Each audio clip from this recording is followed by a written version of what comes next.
Long before bread became soft, sweet, and disposable, it was built for survival. The first ancient bread modern bakers forgot wasn't meant to be fluffy or sliced or eaten casually with butter.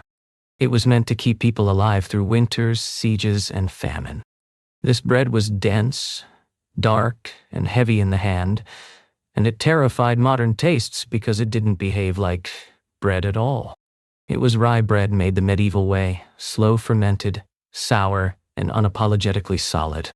Medieval rye bread wasn't a poor substitute for wheat. In much of northern and eastern Europe, it was the superior grain. Rye grew where wheat failed. Cold soils, short summers, harsh climates, rye thrived in conditions that would starve wheat fields. Entire civilizations depended on it. But the way rye was handled mattered more than the grain itself, and this is where modern baking went wrong. Ancient bakers understood something that industrial baking later forgot. Rye is not wheat. You cannot bully it into behaving like wheat. Rye contains far less gluten, and what gluten it has behaves differently. Try to knead it like modern dough and it collapses. Try to rush fermentation and it turns gummy and unpleasant. Medieval bakers learned, through hard experience, that rye demanded patience, acidity, and respect. So they built their bread around sourdough, not for flavor trends, but for chemistry and survival. A true medieval rye loaf was always fermented with a mature sour culture, often maintained for decades. This wasn't optional. The acidity produced by long fermentation wasn't just taste, it was protection. Rye contains compounds that interfere with digestion and mineral absorption if not broken down properly. Slow, sour fermentation neutralized those compounds. Without it, rye bread could make people sick or malnourished even when they were eating enough calories. Modern bakers often try rye bread with commercial yeast, short rises, and added wheat flour to fix it. Medieval bakers did the opposite. They leaned into rye's nature instead of fighting it. The dough was mixed gently, often with warm water, then poured or packed rather than kneaded. It looked wrong to modern eyes, sticky, heavy, almost like wet clay. But that was exactly how it was supposed to be. The loaves themselves were massive. Not dainty boules or sandwich loaves, but thick, brick-like forms, baked slowly in retained heat ovens. These ovens weren't constantly fired.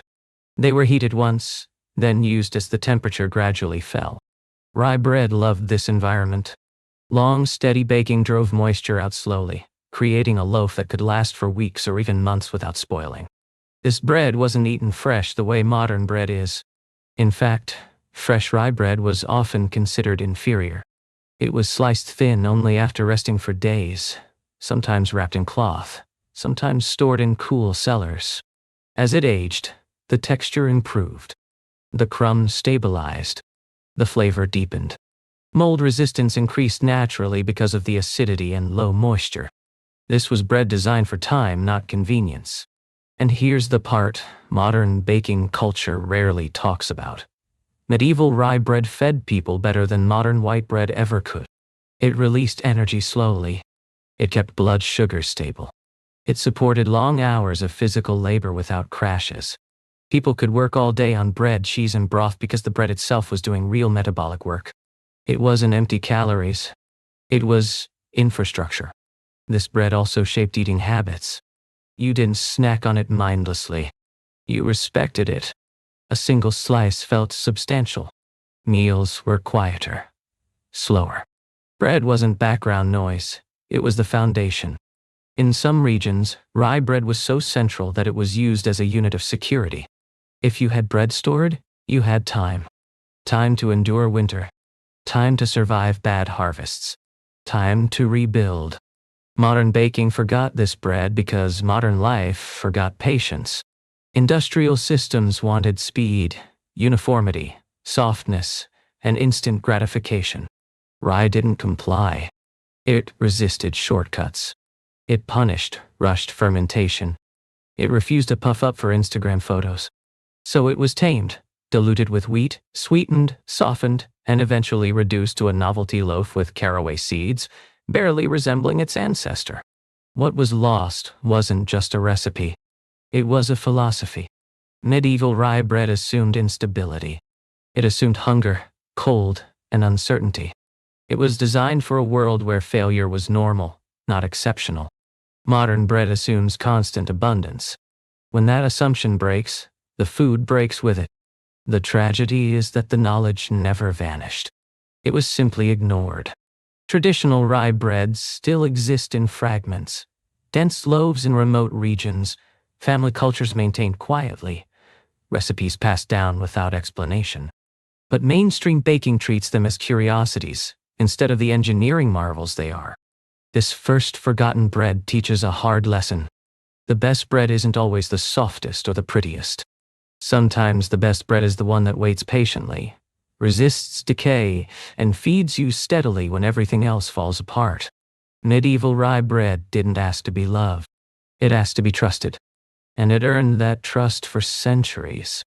Not because it was comforting, but because it was reliable. Trust, in the medieval sense, wasn't emotional. It was physical. You trusted a thing because it didn't fail when failure meant death. Rye bread proved itself the way stone walls and iron tools did, by holding up under pressure. When wheat harvests collapsed, rye still stood. When ovens cooled too fast, rye still baked through. When weeks passed without fresh food, rye bread remained edible, nourishing, and safe. That reliability shaped psychology as much as diet. People planned their lives around bread that would still be there tomorrow.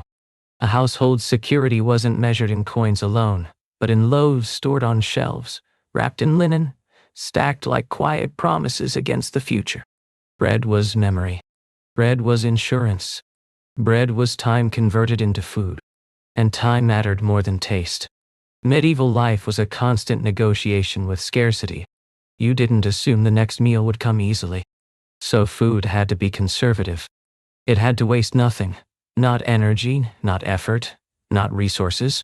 Rye bread fit that logic perfectly. The grain used every inch of the field. The fermentation used time instead of fuel. The baking used residual heat instead of constant fire. Even the staling process was a feature, not a flaw. Harder bread could be sliced thinner, soaked in broth, eaten slowly, stretched further. Modern language fails to describe this kind of efficiency because we associate efficiency with speed. Medieval rye bread was efficient because it slowed everything down in the right places. It delayed hunger. It delayed spoilage. It delayed exhaustion. It delayed panic. There's also a reason this bread became intertwined with ritual and identity. In many regions, rye bread wasn't just eaten. It was sworn upon, blessed, shared at births and funerals. Breaking bread meant something literal, breaking a resource that took weeks to make and weeks to replace. Waste wasn't immoral because of doctrine. It was immoral because it endangered the future. Contrast that with modern bread culture, where freshness is fetishized and staleness is failure. Today, bread is judged by how quickly it goes wrong. Medieval rye bread was judged by how long it held on. Those are opposite values. One celebrates abundance. The other prepares for loss. Even the sensory experience tells the story. Medieval rye bread didn't perfume the room when sliced. It didn't collapse softly under pressure. It resisted.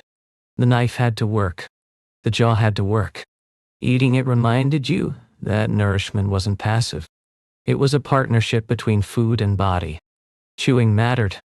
Digestion mattered. Waiting mattered. And perhaps that's why this bread feels so alien now. It asks something of the eater. It doesn't dissolve into sweetness or disappear unnoticed. It occupies space in the mouth and time in the body. It makes you aware of hunger instead of distracting you from it. In a culture obsessed with frictionless consumption, that feels uncomfortable. But discomfort was the point.